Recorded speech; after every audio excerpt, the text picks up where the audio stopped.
Welcome back into the GSMC Sports Podcast, as we're now going to be doing the first edition of what hopefully goes well of a new segment that we're going to be doing every week, and that is I'm going to be handing out my top 5 betting plays of betting with or against the spread for NFL matchups. We'll start a tally system as well. If things are going really poorly, I'll make sure that I step out of the gambling sphere here, but I do have some thoughts. Yesterday I did say Chiefs -3, so not that that's officially on the record and is going on the overall tally, but not a bad start at least. But again, 5 plays every single week, and the first one that we're going to be diving into here is the Arizona Cardinals at the Buffalo Bills. I think I've talked about this the other day. The Cardinals are a team that I think could make a sneaky playoff run this upcoming season. I have them winning about 10 games this year. I think they're going to be one of these surprise teams that come out from, I guess, a little bit the gutter. The reality is the Cardinals were a competitive team even when it was Joshua Dobbs starting at quarterback. It's just that the personnel last year was so subpar that ultimately they fell short in all of these games, or most of these games, I should say. But I think that you're looking at a lot of upside as long as Kyler Murray can stay healthy. I'm a very big fan of their head coach, Jonathan Gannon. I think that he is one of the brighter defensive minds in the NFL. He just got a bunch of sort of veteran defensive starters. And on the other side with the Bills, while I do think that they're also going to be a playoff team once again, you're looking at a lot of losses on defense, and not just in free agency. You have a bunch of those key secondary members leaving or they ultimately released them and then left once they hit the open market. But not just that, Matt Milano is dealing with a torn bicep that is expected to keep him out until around December. So the Bills are without a lot of their key defensive players and offense as well, without Stephon Diggs and Gabe Davis. Now, the Bills, they end up drafting Keon Coleman, who I really liked out of Florida State, and I think that he could provide some upside for them. Especially, I'd love to see him sort of work himself into having a more definitive red zone threat role, because I don't think that Allen's really had that throughout his tenure in Buffalo yet. From a wide receiver standpoint, obviously Diggs was a top 10 wide receiver for his tenure in Buffalo, but again, in terms of having a more physical build, Keon Coleman is that. Khalil Shakir also has a lot of upside for them as well. Started coming along in the second half of last season. But all that to be said, I think it takes time to sort of build that cohesion, to have that relationship and chemistry between Josh Allen and some of these younger wide receivers that they're now throwing to. You also look the tight end room, Dalton Kincaid, expected to have a good year. This is just his second or third season.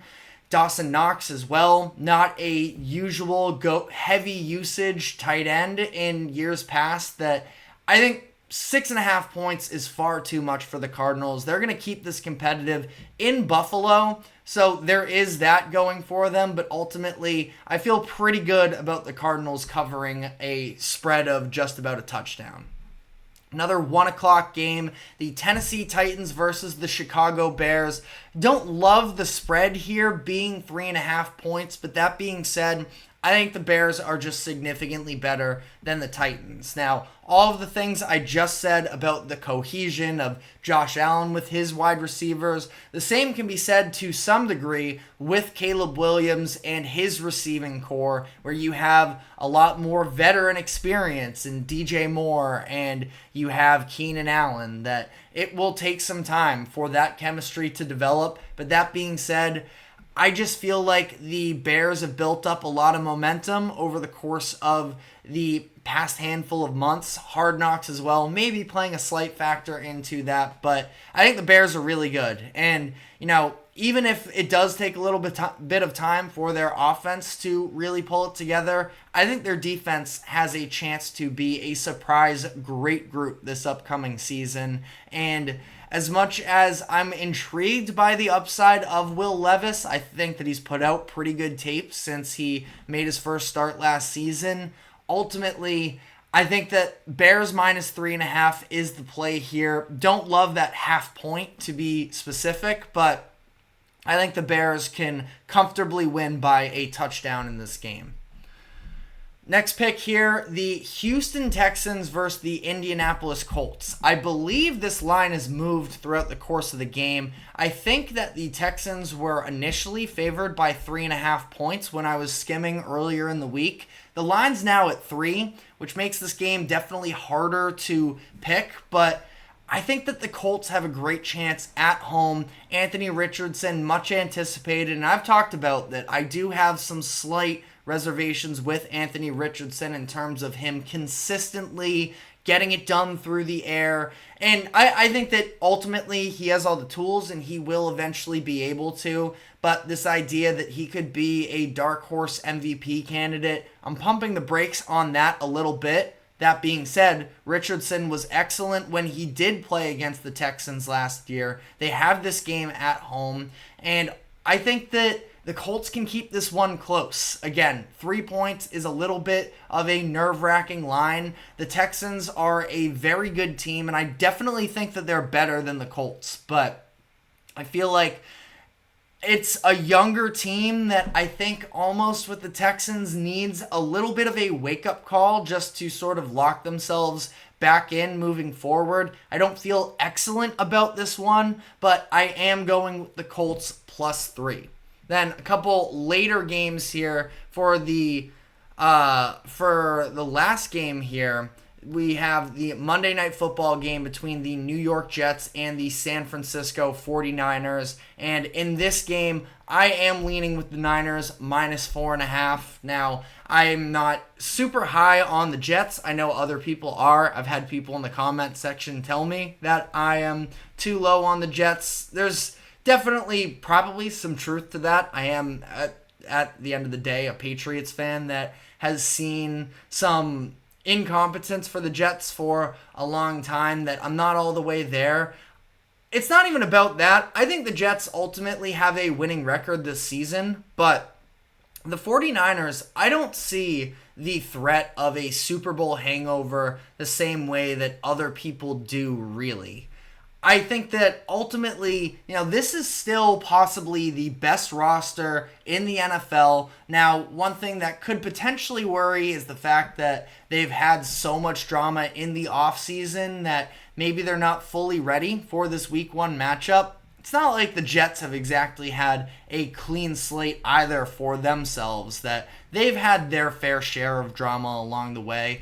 And this is another situation as well where you're talking about the 49ers facing their former defensive coordinator in Robert Saleh as a head coach. I think that Shanahan is I think he's a significantly better coach, at least what we've seen, in limited tenure from Robert Saleh, that I think that the 49ers are going to be able to win semi-comfortably here at home. A lot of pressure on the Jets this upcoming season, playing on Monday Night Football. Basically, 1 year after Aaron Rodgers tore his tore his Achilles on Monday Night Football last year. But I think that I think this is the 49ers game. That being said, 4.5 points for two good defenses facing one another could be a little bit scary along the way as well, that it's a little bit of a bigger spread than I would have preferred, and this does feel like a little bit of a sucker's bet,